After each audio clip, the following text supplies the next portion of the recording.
aujourd'hui, c'est assez particulier. On a une petite vidéo sur des joueurs du FC Séville qui nous a gentiment transmis Juan José. Dis-nous tout avant de lancer la vidéo. Oui, bah en fait, vous savez, je vous apprends rien. Le championnat de France n'a pas repris. Par contre, ça a repris partout. Et du côté de Séville, on s'est dit, c'est quand même dommage. Les supporters français ne voient pas du football. Les joueurs français ne jouent pas. Les clubs sont obligés de rester chez eux, de pas disputer des matchs. Et donc, ils se sont dit, ben, on va jouer pour eux. Donc, Séville, aujourd'hui, joue pour la Ligue 1. Et comment ils font ça? Bah, ils l'ont fait avec une petite vidéo qui fait à peine 1 minute. Et ils sont allés appeler des joueurs français et étrangers qui sont passés par la Ligue 1 et qui ont eu du succès du côté des Séville. Alors on vous propose de découvrir cette vidéo et essayer de reconnaître les joueurs qui vont apparaître dans la vidéo. C'est parti. J'ai fait mes débuts en Ligue 1 et j'ai triomphé à Séville. J'ai été formé en Ligue 1 et j'ai triomphé à Séville. J'étais formé en Ligue 1 et j'ai triomphé à Séville.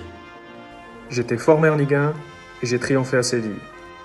On fait partie de la Ligue 1, le Séville Football Club, je suis pour vous. Moi aussi, je joue pour la Ligue 1. Moi aussi, je joue pour la Ligue 1. Moi aussi, je joue pour la Ligue 1.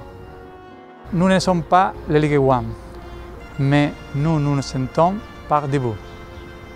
Tout notre soutien pour vous. Le Séville Football Club joue pour vous.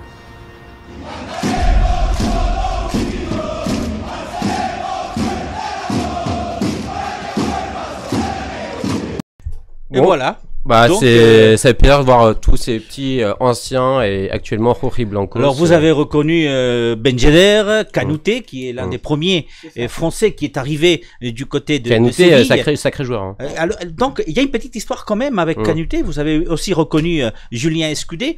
En 2005, Kanouté, donc en juin 2005, il arrive à Séville et quelques mois après, au mercato d'hiver, en janvier, c'est Julien Escudé qui arrive à Séville. Qu'est-ce qui se passe cette année-là?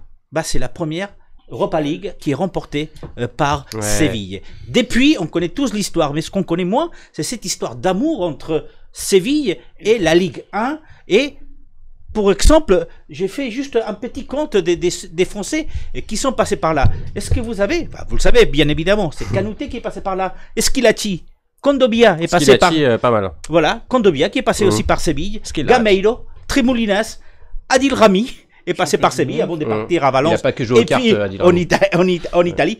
Ensonsi, l'anglais, Nasri, Ben Yedder, Sébastien Corchia, qui aujourd'hui est prêté par Séville à l'Espagnol de Barcelone. Il y a Joris Gnagnon, qui est prêté au Stade Rennais, aujourd'hui. Il y a Maxime Gonalon, qui est passé par Séville, qui est aujourd'hui du côté de Grenade. Et il y a eu Julien Escudé, mais surtout aujourd'hui, il y a Lucas Ocampos, qui est le meilleur buteur du FC Séville. Donc vous voyez la longue histoire d'amour. Et le joueur nantais aussi, qui était... Il y a beaucoup d'autres joueurs. Ah oui, le défenseur central, Diego Carlos. Diego Carlos. Et puis il y a eu d'autres joueurs qui sont pas français, Diego Lopez, Ronny Lopez, qui sont passés aussi par Séville. Non, mais très bon choix. C'est une belle histoire d'amour entre la Ligue 1 et nos amis de Séville. Et d'ailleurs, pour la semaine prochaine, on va vous proposer, on a parlé cette semaine avec Julien Escudé, qui est devenu l'un des managers de cette équipe, qui est chargé justement par Monchi de suivre les joueurs qui sont prêtés par Séville dans d'autres clubs. On pense notamment à Sergio Rico, qui est le remplaçant de Navas au PSG, mais aussi donc à Gnagnon, qui est donc au Stade Rennais. Donc 11 joueurs sont prêtés par Séville, qui sont en Ligue espagnole, en championnat italien, en France, mais aussi en première ligue anglaise. Donc il est chargé de ça. Et la semaine prochaine, donc on aura une petite vidéo avec lui. Il va nous expliquer son rôle au sein de Séville et pourquoi cette histoire d'amour entre la Ligue 1 et le FC Séville.